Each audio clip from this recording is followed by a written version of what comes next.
Bonsoir. Non, je ne vais pas tout reprendre des Étrusques à Jean-Paul Sartre. Pas de lyrisme, pas de théorie, des exemples. J'étais au Jardin du Luxembourg il y a quelques semaines, il y a une semaine, et j'adore jouer aux échecs. Donc j'ai été voir les gens jouer aux échecs au Luxembourg, il y a une dizaine de jeux comme ça. Et il s'est passé une scène extrêmement étrange en fait. Il y avait là, lisant Le Parisien, un Turc d'une quarantaine d'années, en train de faire un doigt, en fait, parce qu'il venait de voir dans Le Parisien, le journal, une photo de Marion Maréchal Le Pen. Et des amis à lui qui jouent aux échecs avec lui disaient « Ah, vivement qu'elle soit au pouvoir, elle sera à Matignon, ou à moins que ce soit Philippot ». Et il disait très cordialement à leur ami turc « Eh oui, Samy, si elle est au pouvoir, tu vas rentrer chez toi, sans billet retour ». C'était dit avec une espèce de normalité, de sympathie.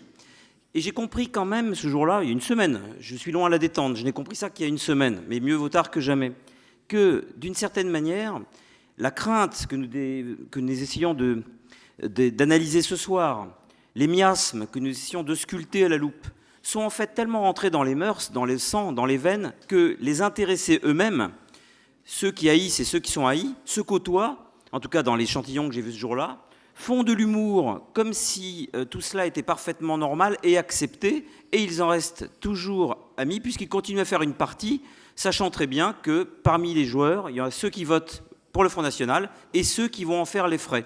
Mais la partie continuait. C'était très intéressant. Alors, on dit parfois qu'il reste beaucoup de racistes au Front National. La formulation est trompeuse. Il ne s'agit pas que de reste. Il y en a aussi beaucoup qui sont venus après Marine Le Pen, pour Marine Le Pen et par Marine Le Pen. Beaucoup de racistes ont été recrutés par Marine Le Pen. Beaucoup sont des proches, des intimes et occupent des postes au niveau national. On dit parfois aussi qu'au Front National, il y a des dérapages et que ces dérapages sont minoritaires. Or, si on regarde tout ce que la presse a publié depuis 2012, en fait, on s'aperçoit que ce n'est pas 200 dérapages qu'il y a dans une année, mais des centaines et des centaines et des centaines. Alors, il y a des cas qui sont absolument inouïs et qu'on laisse passer au Front National, même quand des propos sont émis par des instances du Front National. Et je vais vous donner des exemples. Par exemple, vous avez une femme qui s'appelle Nathalie Pigeot, dont un des anciens lieutenants qui a démissionné depuis du Front National dit qu'il a vu chez elle de la vaisselle siglée SS ainsi qu'un cadre avec le portrait d'Hitler. On avait parlé de cela dans la revue La Règle du jeu. Cette femme avait évoqué des groupes qui appellent à la mort, le lieutenant qui a déserté, parlant de cette femme, avec des groupes qui appellent à la mort de l'élite juive sioniste et franc-maçonne anti-France, et appelait aussi à dénoncer la gueule des sionistes importants et des collabos comme BHL, Attali, Valls, Hollande, Copé, Cohn-Bendit, Sarkozy, Mélenchon. On dit beaucoup qu'il n'y a plus d'antisémitisme au FN ou à la tête du parti. On confond deux choses en fait. On confond les pétainistes, qui sont effectivement très peu nombreux, même s'il en reste quelques-uns, c'est un effet générationnel, et les antisémites qui sont tout aussi nombreux qu'avant, y compris auprès de Marine Le Pen. On peut très bien être antisémite sans être pétainiste, bien sûr, mais on peut être aussi très très antisémite et être très proche de Marine Le Pen. On parle beaucoup des propos anti-juifs, anti-arabes et anti-noirs au Front National, et à raison. On oublie les propos homophobes, très nombreux également, et les propos anti-femmes. Ce n'est pas parce que Marine Le Pen est à la tête du parti que celui-ci tient aux droits des femmes. Et je vais vous donner un exemple. Un exemple d'un certain Dominique Martin. Pour lutter à la fois contre le chômage, l'insécurité, les inégalités hommes-femmes ou même les problèmes d'éducation, le député Dominique Martin propose aux femmes la liberté de rester chez elles. Une proposition qu'il a lancée en pleine commission de l'emploi et des affaires sociales au Parlement européen. Je le cite, ça m'arrache un peu la gueule, mais je le cite, parce que les exemples sont très importants à côté de la théorie. Ça aurait l'avantage, donc les femmes au foyer, ça aurait l'avantage de libérer des emplois, ça aurait l'avantage de donner une meilleure éducation à nos enfants, ça aurait l'avantage de sécuriser nos rues, parce qu'ils ne traîneraient pas dans nos rues et ne seraient pas soumis à la drogue. Et pour conclure, je voudrais rappeler que les femmes viennent de Vénus et que les hommes viennent de Mars. Souvent, le Front National, promet de sanctionner des gens et ne le fait pas. Alors, il y a plein d'exemples, j'en ai pris 2-3. Vincent Gérard, candidat FN à la mairie de Limoges. Le 4 avril 2012, un patron de bar est agressé par 3 militants frontistes. Vincent Gérard fait partie des suspects. Marine Le Pen promet de le démettre de ses fonctions. si la justice le condamne. Il a été condamné, évidemment, il n'a jamais été démis de ses fonctions, il est toujours secrétaire départemental du FN. Stéphane Poncet, candidat FN à Villeurbanne, lui-même, après avoir publié des caricatures tellement infâmes que je ne veux même pas les décrire ici, s'est présenté aux législatives. Nicolas Reynès est pour sa part lui resté cadre du Front National Jeunesse après des posts eugénistes sur Facebook. Et parfois le FN laisse faire complètement. Je suis très proche d'un jeune homme qui avait créé une sorte de journal qui s'appelait L'Entente. Il a lu des dizaines et des dizaines de milliers de posts d'adhérents Front National, parfois certains avec des hauts grades. Et c'est vrai qu'on voit des choses assez extraordinaires, notamment un type qui a fait l'apologie du collaborationnisme et qui s'appelle Samuel Potier, et qui est toujours conseiller régional et chef d'entreprise, 43 ans.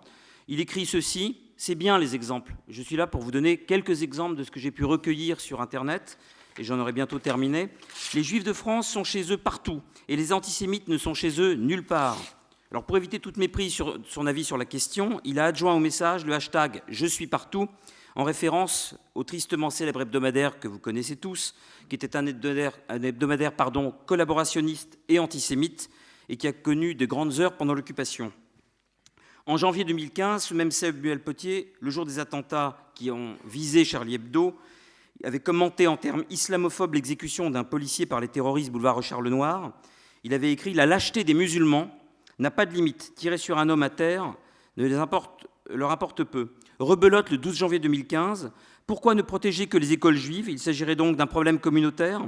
Et 2 semaines plus tard, il a publié une image montrant les massacres de prêtres par des hommes portant le bonnet phrygien, une référence à la guerre civile qui a suivi la Révolution.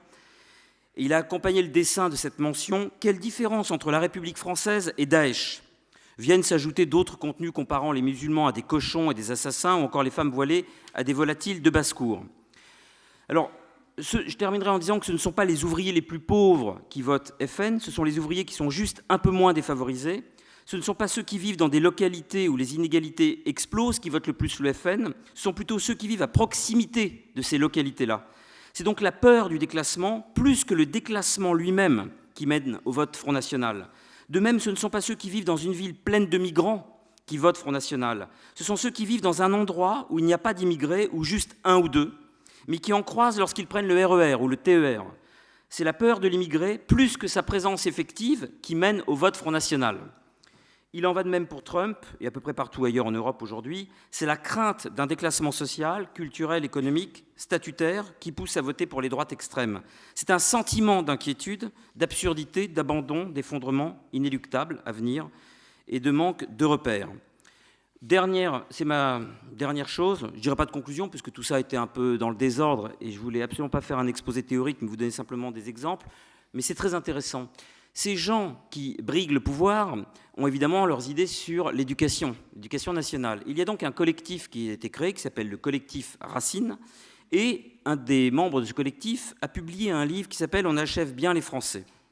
Alors, je vais vous citer certains de ses propos.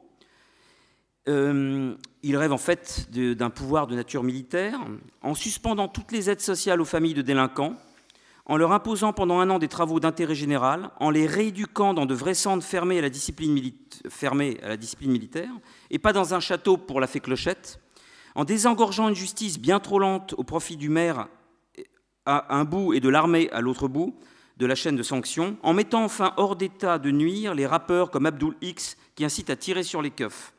Ainsi, la délinquance urbaine fondrait comme neige au soleil. Celui-ci affiche aussi dans ce livre sa crainte du métissage, dans des propos que je vais citer maintenant. Le multiethnicisme, c'est la guerre. L'immigration de peuplement a créé au cœur du pays un problème ethnique qui le détruira. Les métis se construisent souvent dans la radicalisation. Le métissage tel qu'il est promu, il ne faut pas se tromper, c'est la négation du blanc. Michel Sibel, un des fondateurs de ce comité Racine, a expliqué lors d'une conférence de présentation du collectif qu'il faut redresser les corps avachis et l'école se redressera. Valérie Lopis, qui se dit intéressée par Alain Soral, glisse qu'on sauvera le niveau en freinant leur nombre, le nombre des enfants d'origine étrangère bien sûr, qui tend à devenir majoritaire dans les classes. Jean-François Sauvage, lui aussi fondateur du mouvement, distille sur tous les réseaux sociaux des blagues sur le régime nazi. Mais pas seulement. Il déclare aussi que la mort d'un sociologue, c'est un drame. La mort de tous les sociologues, c'est le début de la solution. Alain Avelot, qui fait partie de ce comité, qui en est même le créateur, rappelle aussi la une de Minutes sur Madame Taubira, qu'il trouve finalement flatteuse, avant de parler du mur des lamentables, pour évoquer le mur des lamentations. Ce Alain Avelot parle évidemment obsessionnellement de la nation, car la République, pour lui, est simplement la forme politique moderne de la France, admissible parce qu'elle s'est perpétuée de Clovis à De Gaulle, et que, en fait, Charles Maurras a fait sa grandeur. Maurras qu'il cite à longueur de page.